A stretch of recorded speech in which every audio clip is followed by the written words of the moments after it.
तो इस्तांबुल का trip free of cost मैंने किस तरीके से लिया।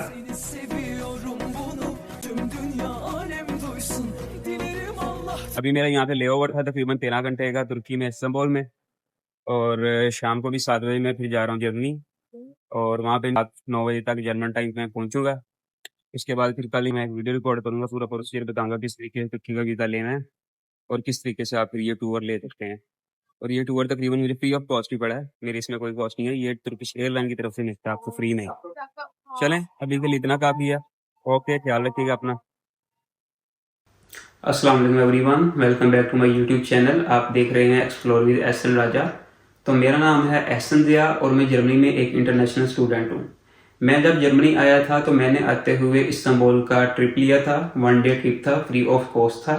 तो बहुत सारे स्टूडेंट्स ने और बहुत सारे दोस्तों ने मुझसे पूछा कि ये ट्रिप किस तरीके से वो ले सकते हैं, क्योंकि काफ़ी सारे स्टूडेंट्स मेरे दोस्त यहाँ पे जर्मनी में हैं और यूरोप के और भी काफ़ी सारे मुल्कों में हैं। तो मैंने फिर सोचा कि 1 बाय 1 सबको बताऊंगा, बहुत ज़्यादा टाइम लगता था, तो मैं इसके बारे में एक वीडियो ही बना देता हूँ जिसमें मैं आपको बताऊंगा आप किस तरीके से तुर्की का वीज़ा ले सकते हैं और उसके बाद फिर आप किस तरीके से ये टूर बुक कर सकते हैं। क्योंकि मैंने भी ये टूर सारा खुद बुक किया था, मैंने किसी कंसल्टेंट से कोई काम नहीं करवाया, मैं अपने वीज़े वगैरह सब कुछ खुद ही करता हूँ, मैं किसी से नहीं करवाता। तो आपको भी मैं ये रिकमेंड करूंगा कि आप ये सब चीज़ें खुद कर सकते हैं। आप वीज़ा भी खुद अप्लाई कर सकते हैं और उसके बाद आप अपना ट्रिप भी खुद से बुक कर सकते हैं। तो मैं आपके साथ यहाँ पे अपना एक्सपीरियंस सबसे पहले शेयर करूंगा। इस्तांबुल में हमें क्या चीज़ें करनी पड़ती हैं, किस तरीके से हम वहाँ पे टूर ग्रुप जो है वो ज्वाइन कर सकते हैं। उसके बाद फिर हम अपनी अगली फ्लाइट लेके अपनी डेस्टिनेशन, अगर कोई जर्मनी या किसी भी कंट्री आपने आया, मैं जर्मनी आया था, तो वो सब चीज़ें आपने कैसे करनी है और उसके बाद वीज़ा किस तरीके से अप्लाई किया जाता है वो भी अपने लैपटॉप की स्क्रीन में आपसे शेयर करूंगा। उसमें मैं बताऊंगा कि आप तुर्की का वीज़ा किस तरीके से अप्लाई कर सकते हैं, इसकी कॉस्ट कितनी आती है और क्या टाइम लगता है इसमें वीज़ा आने में और क्या क्या चीज़ें इसके लिए चाहिए होती हैं। और उसके बाद इस्तांबुल टूर किस तरीके से बुक किया जाता है ये भी आपको पहले बुक करना पड़ता है जब आप अपनी टिकट करवाते हो, उसका भी एक पोर्टल है। तो ये सारी चीज़ें आपसे मैं इस वीडियो में शेयर करूंगा। तो सबसे पहले मैं अपने एक्सपीरियंस की बात करता हूँ। मेरा जर्मनी का वीज़ा जो स्टूडेंट वीज़ा वो वहाँ से दुबई से लगा था। मैं दुबई में ही काम करता था, पिछले 1.5 ईयर से मैं दुबई में रह रहा था और वहीं से ही मैंने एम्बेसी में अपना वीज़ा अप्लाई किया था। मेरा वहाँ से वीज़ा लग गया था। उसके बाद दुबई से ही मैंने अपनी टिकट बुक की थी वाया इस्तांबुल और हाम्बुर्ग मेरी डेस्टिनेशन थी जर्मनी में। तो मैंने अपनी फ़्लाइट थोड़ा इस तरीके की बुक की थी कि मैं इस्तांबुल का टूर ले सकूं 1 डे। तो मेरा टूर था इस्तांबुल का तकरीबन 8 घंटे का, लेकिन मेरा ले ओवर था वो 13 घंटे का था। मैंने अपनी जो फ्लाइट करवाई थी आई गेस 2 बजे या रात 3 बजे फ्लाई करनी थी दुबई से और इस्तांबुल में वो लैंड करनी थी तकरीबन 6 बजे। तो 6 से 7 बजे आई गेस इस्तांबुल में मैं लैंड किया था। उसके बाद इस्तांबुल एयरपोर्ट पे लैंड होने के बाद मैंने फिर टूर इस्तांबुल का हेल्प डेस्क ढूंढा, क्योंकि इस्तांबुल एयरपोर्ट काफ़ी बड़ा है और आपको कम से कम आधा घंटा या 1 घंटा लग जाता है हेल्प डेस्क ढूंढने में। क्योंकि वहाँ पे जाके आपने उनको बताना होता है कि भाई मैंने टूर बुक किया था और उसके बाद फिर वो आपको बताते हैं कि अभी उनका कौन सा ट्रिप का ग्रुप जा रहा है, तो उसके साथ फिर वो आपको लिंक कर देंगे, आपको वो बैच वगैरह दे देंगे। तो मेरे साथ भी यही हुआ था। मैं जब इस्तांबुल में पहुंचा मैंने उसके बाद हेल्प डेस्क ढूंढा उनका, टूर इस्तांबुल का। हेल्प डेस्क पे जाके मैंने उनको इन्फॉर्म किया और इसके अलावा मेरे पास एक हैंड कैरी था जो कि तकरीबन 7 से 8 किलो का था आई गेस। तो वहाँ पे लॉकर भी बने होते हैं, आपने अपने साथ कुछ करेंसी भी रखनी है, तो मेरे पास थोड़ी करेंसी भी थी यूरोज में, तो मैंने वहाँ पे लॉकर में अपना हैंड कैरी जो है वो जमा करवा दिया था। मैं अपने साथ नहीं था, लेके गया। तो आप भी वहाँ पे लॉकर की फैसिलिटी होती है, वहाँ पे जमा करवा सकते हैं। और मैंने, मेरा ख्याल है कि 4 यूरो वहाँ पे पे किए थे, 4 या 5 यूरो, तो फुल डे के लिए। तो वो आपको एक की दे देते हैं, आप फिर उसके बाद वापसी पे अपना ले सकते हैं। तो आपको इस्तांबुल पे 1 आवर का फ्री वाईफाई भी मिल सकता है अगर आप अपने साथ कोई इंटरनेशनल सिम ले जाएं रोमिंग वाली, तो वो सबसे बेस्ट है। मेरे पास थी अपनी पाकिस्तान वाली यूफोन की सिम, तो मैंने यूफोन की सिम पे इंटरनेट पैकेज लगा लिया था तुर्की का। मेरे पास इंटरनेशनल रोमिंग ऑन थी, तकरीबन ये 2500 रुपये का पैकेज लगता था। मेरे पास यूफोन की वो ऐप थी, ऐप से भी आप वो पैकेज लगा सकते हैं। तो बेशक आप पहले ही अपने घर से लगा के चले जाएं। तो इस तरीके से आप इंटरनेट वहाँ पे इस्तांबुल में यूज़ कर सकते हैं। तो इसके अलावा कोई लोकल सिम किस तरीके से परचेज की जाती है इसका तो मुझे आइडिया नहीं है, ये आप खुद अगर सर्च करना हुआ तो आप कर सकते हैं। तो खैर, हमें सबसे पहले वहाँ से एयरपोर्ट से पिक किया गया, उसके बाद हमें नाश्ता करवाया गया। नाश्ते के बाद फिर उन्होंने हमें सिटी वगैरह घुमाया, हमें वो भी कुछ वीडियोस वगैरह मैंने टिकटॉक पे अपलोड किए हैं, आप वहाँ पे देख सकते हैं। मैं अपना टिकटॉक भी यहाँ पे मेंशन कर दूंगा डिस्क्रिप्शन में भी, और यहाँ पे आपको स्क्रीन में भी कहीं पे शो हो जाएगा। तो वहाँ पे आप मजीद में भी देख सकते हैं, क्योंकि यूट्यूब के लिए मैं वहाँ पे रिकॉर्ड नहीं कर सका। तो उसके बाद काफ़ी सारी जगह उन्होंने हमें इस्तांबुल में घुमाई, मस्जिद वगैरह थी वहाँ पे, बिल्लू मॉस्क थी और ये काफ़ी जगह थी। घूमने के बाद फिर वो वापस हमें 2 बजे ले आए, उन्होंने हमें वहाँ से लंच वगैरह करवाया।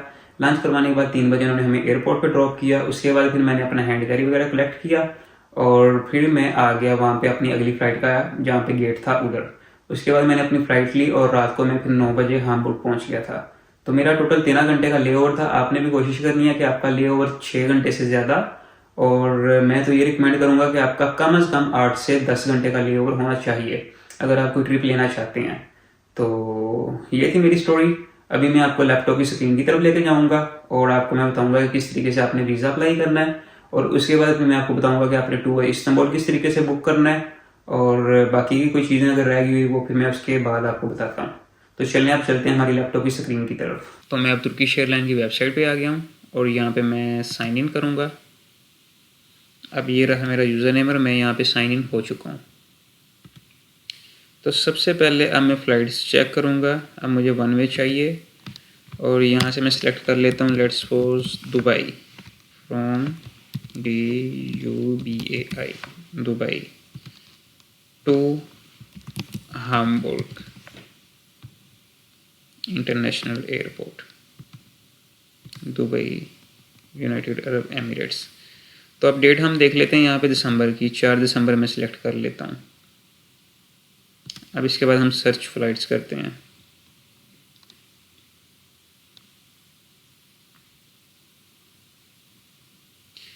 तो अब ये जो टॉप पे जितनी भी फ़्लाइट्स आ रही हैं इनमें से किसी में भी टूर इस्तांबुल इंक्लूड नहीं है। तो आपने ये चीज़ का ध्यान रखना है, जिसके ऊपर टूर इस्तांबुल नहीं है वो आपने नहीं सिलेक्ट करनी। टूर इस्तांबुल की फ़्लाइट्स होती हैं नीचे एंड पे, तो उनकी ये निशानी है जिनके ऊपर ये टूर इस्तांबुल का टैग लिखा होता है वो आपको टूर इस्तांबुल ऑफ़र करवाते हैं। आपने वही फ़्लाइट सेलेक्ट करनी है। तो ये वाली मैंने फ़्लाइट अपने टाइम सेलेक्ट की थी जो टूर इस्तांबुल भी आपको प्रोवाइड करते हैं। आपका मिनिमम ले ओवर 6 आवर टू 24 आवर्स होना चाहिए, तो मेरा था 13 आवर्स। तो ये वाली फ़्लाइट मैंने ली थी बिल्कुल एग्जैक्ट ये वाली।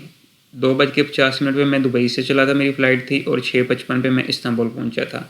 उसके बाद 8 बजे मैंने ट्रिप लिया था वहाँ पे, और 3 बजे मुझे फिर वापस पहुँचाया गया था एयरपोर्ट पे। और 3 बजे एयरपोर्ट पहुँचने के बाद फिर मैं 7 बजे वहाँ से फ़्लाइट ली थी। तो मेरी 7 बजे से लेकर रात 9 बजे फिर लैंडिंग थी हामबुर्ग में। तो कुछ ऐसी ही फ़्लाइट थी मेरी।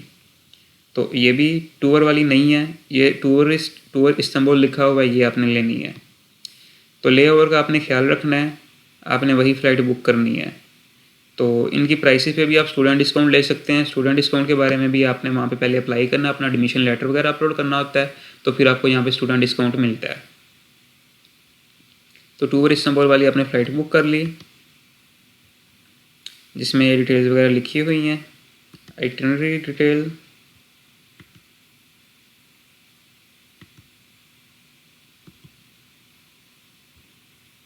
तो अब ये मैं फ़्लाइट देखता हूँ।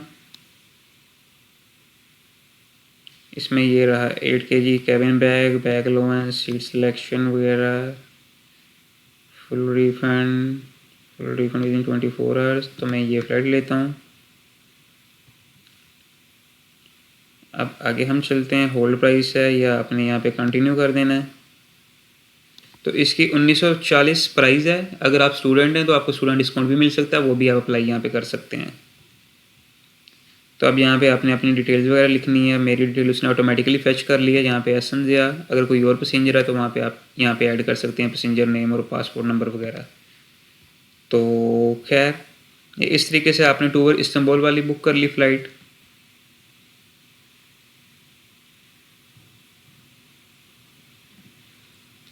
तो ये रहा टूर इस्तांबुल पे हम लोग आएंगे। तो यहाँ पे सारी डिटेल मेंशन है कि आप किस तरीके से शहर में घूम सकते हैं, आपको क्या क्या दिया जाएगा। और मैंने जो ट्रिप लिया था, मैंने लिया था 8:30 से लेके हाफ डे वाला ट्रिप। तो ये वाला ट्रिप मैंने हाफ डे लिया था। T2 मेरा ग्रुप था 8:30 टू 15 o'clock, मतलब 3 बजे तक 3 PM मेरा ट्रिप था, जिसमें इंक्लूड किया था departure from Istanbul airport, breakfast, blue mosque लेके गए थे, हिपोड्रोम, उसके बाद लेके गए थे इजिप्शियन ओब्लिक, इसका मुझे प्रोनाउंस नहीं करने आ रहा। तो ये जगह थी जहाँ पे वो हमें लेके गए थे। उसके बाद फिर आया सोफिया, इस्तांबुल म्यूज़ियम वगैरह, और हमें उन्होंने लंच भी करवाया था वापसी पे। और उसके बाद फिर अराइवल एट इस्तांबुल एयरपोर्ट था। तो इसमें उन्होंने लंच के बारे में नहीं लिखा, तो इसमें शायद लंच नहीं होगा। तो ये भी आप डिटेल्स वगैरह यहाँ से पढ़ सकते हैं इसके बारे में। तो आपने यहाँ से टूर भी अच्छे तरीके से बुक करना है। अब जो भी आपका जिस दिन भी फ़्लाइट होगी आपने यहाँ पे अपने फ़्लाइट के मुताबिक टूर स्केड्यूल कर लेना है। तो आपने जब यहाँ पे टिकट ऑटोमेटिकली करवा लेनी है और ये टूर यहाँ पे आपने देख लेना, उसके बाद आप वहाँ पे हेल्प डेस्क में जाएंगे और जाके उनको आपने शो करवाना है कि मैंने टिकट बुक की थी टूर इस्तांबुल वाली। तो आपके पास अपना वीज़ा भी होगा, वीज़ा मेरा इस तरीके का था, वो दिखा के फिर आप जाके अपना टूर ले सकते हैं इस्तांबुल का।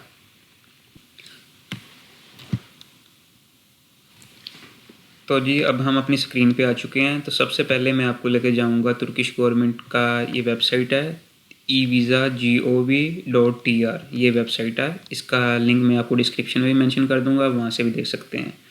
तो सबसे पहले इस वेबसाइट पे हम जाएंगे। तो यहाँ पे हमने सेलेक्ट करना है apply for e visa. E visa पे हम आगे, इसके टोटल सिर्फ 3 स्टेप हैं, अप्लाई, मेक पेमेंट, उसके बाद डाउनलोड। हमने ई वीज़ा डाउनलोड कर लेना है। तो अप्लाई इलेक्ट्रॉनिक वीज़ा, ये इसकी वेबसाइट है, इलेक्ट्रॉनिक वीज़ा। उसके बाद सिक्योरिटी वेरिफिकेशन कोड है, save and continue. Arrival date and in तुर्की ये आपने सेलेक्ट करनी है। यहाँ पे मैं सेलेक्ट कर लेता हूँ 20 नवंबर। Your e visa is valid 20 November to 18 May. इसकी फ़ीस है 60 USD, इसकी फ़ीस है और सिंगल एंट्री है। उसके बाद save and continue. I am traveling for the purpose of tourism. I can prove that I have returned ticket. I have a valid supporting document. My passport covers the period. I confirm that I meet the requirement. उसके बाद आगे next जाना है। Given name हमने select करना है, मैं Sanjay select कर लेता हूँ। डेट ऑफ बर्थ ये मैं रैंडम ही यहाँ से डाल देता हूँ 2000 नवंबर 3 कर लेता हूँ मैं। उसके बाद प्लेस ऑफ बर्थ मेरी थी Pakistan. Mother name ABC, father's name ABC। Passport यहाँ पे आपने अपना पासपोर्ट लिखना है, जो भी आपका पासपोर्ट नंबर होगा। पासपोर्ट इशू डेट यहाँ पे आपने लिखनी है 2021 मार्च। ये मैं रैंडम डेट ही सिलेक्ट कर रहा हूँ यहाँ पे भी। उसके बाद यहाँ पे मैं 2029 कर लेता हूँ, फरवरी 1। उसके बाद टाइप ऑफ सपोर्टिंग डॉक्यूमेंट, तो आपके पास यूरोप का या किसी भी कंट्री का कोई वीज़ा है, या अगर आपके पास कोई रेजिडेंट परमिट है शेंजन का, US का या किसी भी कंट्री का, तो आपने वो सिलेक्ट करना है। अब मैं स्टूडेंट था और मेरे पास वीज़ा था, मेरे पासपोर्ट पे लगा, तो मैंने यहाँ पे वीज़ा सेलेक्ट किया। उसके बाद सपोर्टिंग डॉक्यूमेंट फ्रॉम शेंजन, तो अगर आपके पास आयरलैंड, शेंजन, US या यूनाइटेड किंगडम का वीज़ा, UK वगैरह का, तो आप ये टूर ले सकते हैं। तो मेरे पास शेंजन वीज़ा था। सपोर्टिंग डॉक्यूमेंट नंबर, तो ये वीज़ा पे आपके नंबर लिखा होता है, आपने वो 1 2 3 4 जो भी नंबर है वो लिखना होता है। सपोर्टिंग डॉक्यूमेंट स्टार्ट डेट, आपके वीज़ा की जो भी स्टार्ट डेट है आपने यहाँ पे वो मेंशन करनी है। आपका वीज़ा एक्सपायर कब हो रहा है, तो मेरा वीज़ा एक्सपायर हो रहा था अगले साल, तो मैंने अपनी वहाँ पे ये डेट मेंशन कर दी।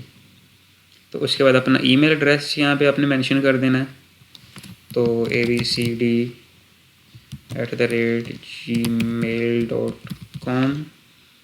उसके बाद अपना फ़ोन नंबर आपने मेंशन कर देना है। उसके बाद आपने अपना कोई भी एड्रेस वगैरह मेंशन कर देना है। I have read and accept everything, इसको आपने फिर ओके कर देना है। उसके बाद सेव एंड कंटिन्यू करना है।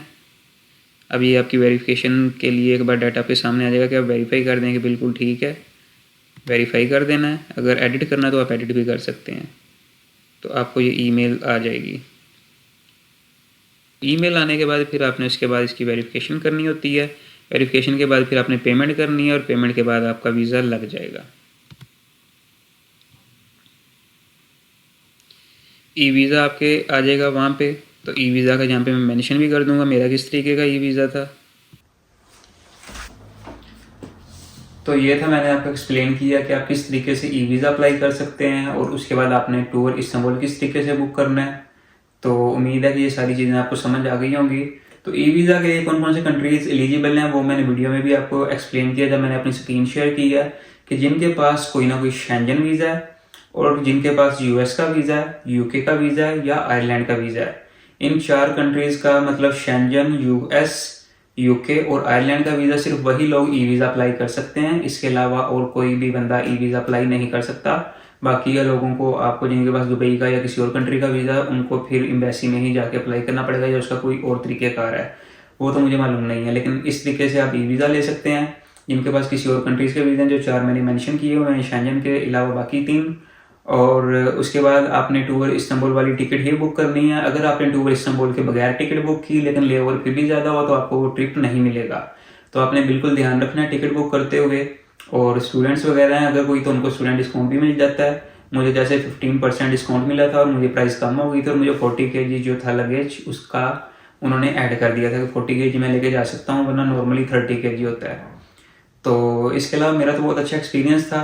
और इस्तांबुल इमिग्रेशन में भी वो नॉर्मली कोई ज़्यादा सवाल जवाब नहीं करते, क्योंकि आप उनको दिखा देते हो आपका बोर्डिंग पास आपके पास होता है कि आपने किसी अगले कंट्री जाना है, तो आपके पास वीज़ा भी किसी अगले कंट्री का होता है। तो मेरे पास जर्मनी का वीज़ा था और मेरे पास बोर्डिंग पास था आगे हामबुर्ग का। तो मेरी शाम को ही फ्लाइट थी आगे हामबुर्ग की, तो मैंने वही उनको शो करवाई। मेरा उन्होंने जर्मनी का वीज़ा चेक किया और तुर्की का वीज़ा चेक किया और बस यही चीज़ें मैंने उनको दिखाई और मुझे उन्होंने अलाउ किया अंदर जाना। इमिग्रेशन क्रॉस करने के बाद ही मैंने फिर हेल्प डेस्क ढूंढा था टूर इस्तांबुल का, और उसके बाद मैंने उनको बताया कि मैं ट्रिप के लिए आया हूँ। उन्होंने उसके बाद मेरा चेक किया कि मैंने टिकट जो थी वो टूर इस्तांबुल वाली ही सिलेक्ट की थी।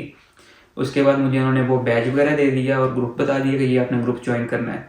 तो अपना हैंड कैरी जो था वो मैंने वहाँ पे लॉकर में ही जमा करवा दिया था। मेरे पास 4 यूरो कैश था, अपने 4 यूरो कैश भी जमा करवाना है। और जैसा कि मैंने पहले बताया मेरे पास यूफोन की सिम थी इंटरनेशनल रोमिंग वाली, उस पर मैंने इंटरनेट वगैरह यूज़ किया। और उसके बाद इस्तांबुल वगैरह घूमा, लंच किया और ब्रेकफास्ट भी किया सुबह, और वापस उन्होंने ड्रॉप किया और फिर मैं जर्मनी पहुंचा। तो इसके अलावा मैंने यूरोप के भी तकरीबन कुछ 4-5 कंट्रीज़ विज़िट किए हुए हैं, डेनमार्क, स्वीडन और पुर्तगाल, और उसके बाद फिर स्पेन भी मैंने 2 बार विज़िट किया है। तो उनके बारे में मैंने वीडियोज़ बनाई हैं, वो मैं अपने टिकटॉक, इंस्टाग्राम और यूट्यूब चैनल पर भी मैंने अपलोड किए हैं। तो आप मज़ीद मालूमात के लिए अगर आपने कोई कंट्रीज़ विज़िट करनी है तो मैंने अपना एक्सपीरियंस शेयर किया, आप वो भी देख सकते हैं। और इन फ्यूचर इंशाल्लाह मैं और कंट्रीज़ भी घूमूंगा, वो भी मैं अपने यूट्यूब चैनल और बाकी सोशल मीडियाज़ पे भी डालूंगा, तो आप मुझे वहाँ पे भी फॉलो कर सकते हैं। अगर आपकी कोई क्यूरी है तुर्की के वीज़ा के हवाले से या टूर के वीज़ा के हवाले से, तो आप मुझे इंस्टाग्राम पे पूछ सकते हैं, मैं वहाँ पे आपको गाइड कर दूंगा अगर आपकी कोई क्यूरी है। अगर आप बुक नहीं करना चाहते तो आपने ज़ीरो से ही A to Z मुझसे ही बुक करवाना है, तो उसके लिए मैं फिर आपको चार्ज करूँगा। तो मैं आपके बिहाफ पे फिर टूर आपका बुक कर दूंगा, मैं आपकी टिकट्स वगैरह भी बुक कर दूंगा और आपका मैं वीज़ा भी बुक कर दूंगा, अप्लाई कर दूंगा आपके बिहाफ पे। तो बस आज की वीडियो में इतना ही था। उम्मीद है कि ये वीडियो आपके लिए काफ़ी इन्फॉर्मेटिव होगी। अब मिलते हैं हम इंशाल्लाह नेक्स्ट किसी व्लॉग में। अपना ख्याल रखिएगा और मुझे भी दुआ में याद रखिएगा। अल्लाह हाफिज़।